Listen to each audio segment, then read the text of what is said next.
तो नमस्कार, कैसे हैं आप लोग। तो आज हम लोग मौर्य साम्राज्य के 30 महत्वपूर्ण क्वेश्चन, इंपॉर्टेंट क्वेश्चन करने जा रहे हैं। तो चलिए शुरू करते हैं। आपको जिसका आंसर पता होगा उसको कमेंट बॉक्स में ज़रूर लिखिएगा। पहला क्वेश्चन है, मौर्य वंश का अंतिम शासक कौन था। तो इसका जो सही उत्तर होगा वो होगा डी, बृहद्रथ। ये मौर्य वंश का अंतिम शासक था। क्वेश्चन है, इंडिका नामक पुस्तक के लेखक कौन है। ठीक ना। तो आपको पता है तो कमेंट बॉक्स में लिखिए, नहीं तो फिर हम बताते हैं अभी। तो इंडिका नामक पुस्तक के लेखक मेगास्थनीज है। डी आंसर सही होगा इसका। चंद्रगुप्त मौर्य ने अपना अंतिम दिन कहाँ गुजारे थे। तो इसका आंसर जो बी होगा, श्रवण बेलगोला, ये सही होगा। तो बढ़ते हैं अपने नेक्स्ट क्वेश्चन की ओर। फोर्थ क्वेश्चन, चाणक्य किसका प्रधानमंत्री था। तो आपने अगर मेरा वीडियो देखा होगा तो उसमें मैंने बताया था कि चंद्रगुप्त मौर्य का। बी आंसर इसका सही होगा। बढ़ते हैं नेक्स्ट क्वेश्चन की ओर, और हमारा पांचवा क्वेश्चन है, मौर्य साम्राज्य की स्थापना किसने की थी। तो ये तो सभी को पता होना चाहिए, मौर्य साम्राज्य की स्थापना चंद्रगुप्त मौर्य ने की थी। इसका आंसर सी, जो बिल्कुल सही है। पढ़ते हैं अगले क्वेश्चन की ओर। कलिंग युद्ध कब लड़ा गया था। ठीक ना, किस वर्ष हुआ था कलिंग युद्ध। तो ये हुआ था 261 ईसा पूर्व। ए इसका आंसर बिल्कुल सही होगा। बढ़ते हैं नेक्स्ट क्वेश्चन की ओर। अशोक के अभिलेख को सर्वप्रथम किसने पढ़ा था। तो आपने मेरा अगर वीडियो नहीं देखा तो जाकर जरूर देखिए, उसमें मैंने बताया कि जेम्स प्रिंसेप। बी इसका सही उत्तर होगा बिल्कुल। बढ़ते अपने नेक्स्ट क्वेश्चन की ओर। सांची का स्तूप किस कला व मूर्तिकला निरूपण करता है। तो इसका जो सही उत्तर होगा वो होगा बी, बौद्ध। ठीक। तो बढ़ते हैं अपने नेक्स्ट क्वेश्चन की ओर। किस स्थान के निकट प्रसिद्ध कलिंग लड़ा गया। तो जिसका सही उत्तर होगा वो होगा धौली। जो कलिंग का युद्ध होगा वो धौली के पास लड़ा गया था। तो सी आंसर इसका बिल्कुल सही है। बढ़ते हैं अपने नेक्स्ट क्वेश्चन की ओर। निम्नलिखित अभिलेखों में से किसमें अशोक का नामलेख हुआ है। ठीक ना। तो जिसका जो सही उत्तर होगा वो होगा गुजरा, ए। ठीक ना। सम्राट अशोक किसका पुत्र था। तो अशोक किसका पुत्र था, तो बिंदुसार का। इसका जो आंसर होगा वो भी बिल्कुल सही होगा।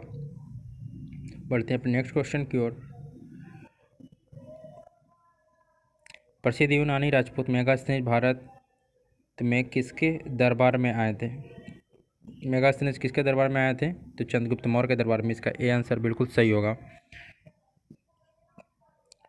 कौटिल्य के अर्थशास्त्र में किस पहलू पर प्रकाश डाला गया। कौटिल्य का जो अर्थशास्त्र है उसमें राजनीतिक नीतियों के बारे में बताएगा। तो इसका आंसर डी बिल्कुल सही होगा।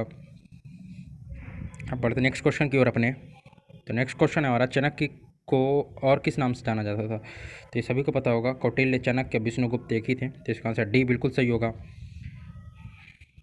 बढ़ते हैं अपने नेक्स्ट क्वेश्चन की ओर। तो हमारा नेक्स्ट क्वेश्चन है, 15वां नंबर पर पहुंच चुके हैं। सांची का स्तूप किसने बनवाया था। तो इसको सभी को पता होना चाहिए, सांची का स्तूप किसने बनवाया था। तो इसको जो सही उत्तर होगा वो होगा अशोक, आंसर सी। बढ़ते हैं अपने नेक्स्ट क्वेश्चन की ओर। हमारा नेक्स्ट 16वां क्वेश्चन है, मौर्य काल में सीता का तात्पर्य सीता किसको बोला जाता था, या मौर्य काल में सीता किससे संबंधित था। तो इसका आंसर सी बिल्कुल सही होगा, राजकीय भूमि से प्राप्त आय से। तो इसका सी उत्तर बिल्कुल सही है। बढ़ते हैं अपने नेक्स्ट क्वेश्चन की ओर। और नेक्स्ट क्वेश्चन है, चंद्रगुप्त मौर्य का प्रसिद्ध गुरु चाणक्य निम्नलिखित में से किस विद्या केंद्र के संबंधित था। चंद्रगुप्त मौर्य का जो चाणक्य थे किस कौन से विश्वविद्यालय से संबंधित थे। तो हमारा जो आंसर होगा वो होगा तक्षशिला, ए। अशोक ने किस बौद्ध साधु से प्रभावित होकर बौद्ध धर्म अपनाया था। ठीक ना।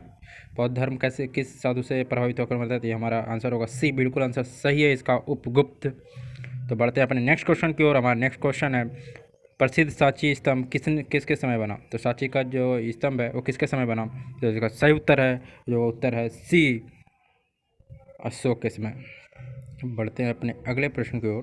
जो हमारा अगला प्रश्न है, निम्नलिखित में से अशोक का उत्तराधिकारी कौन था। जो सही आंसर है वो होगा ए, कुणाल। ठीक है। बढ़ते हैं अपने नेक्स्ट क्वेश्चन की ओर। कलिंग विजय के उपरांत अशोक महान में निम्नलिखित किस धर्म को अपनाया था। तो कलिंग के बाद अशोक ने बौद्ध धर्म को अपना लिया था। तो इसका आंसर सी बिल्कुल सही होगा। बढ़ते अपने नेक्स्ट क्वेश्चन की ओर। हमारा नेक्स्ट क्वेश्चन है, निम्नलिखित में से वह कौन व्यक्ति है जिसका नाम देव नाम प्रियदर्शनी है। तो ये तो हम पहले ही बता चुके हैं, बहुत बार बताते हैं कि ये क्वेश्चन आता है। अशोक का नाम देव नाम प्रियदर्शी है, इससी आंसर सही था।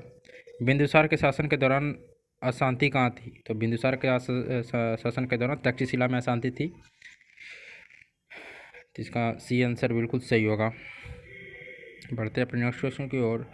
किस राजा की कहानी मुद्रा राक्षस नाटक का विषय है। तो ये हमारा होगा चंद्रगुप्त मौर्य, तो इसका जो सही उत्तर होगा ये होगा बी। बढ़ते हैं अपने अगले क्वेश्चन की ओर। हमारा क्वेश्चन है, मौर्य वंश के तत्काल बाद किस वंश आकर मगध राज्य पर शासन किया था। तो हमारा मौर्य के बाद क्या आया था, शुंग वंश आया था, तो इसका आंसर बी बिल्कुल सही होगा। मौर्य से पहले नंद वंश थी।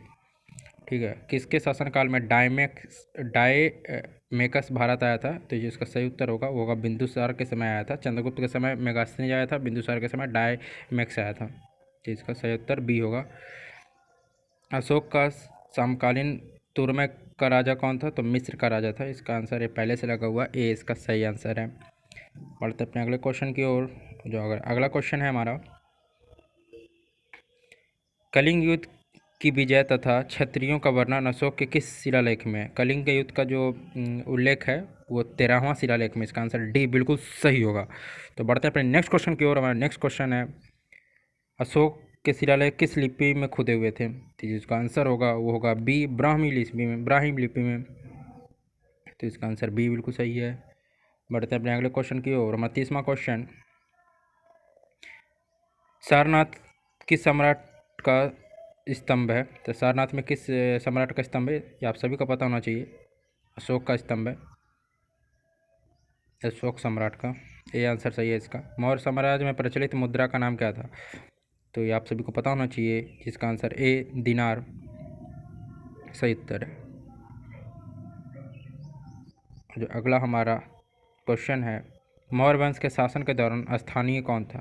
ठीक ना, स्थानिक कौन था। तो स्थानिक था हमारा जिला प्रशासन।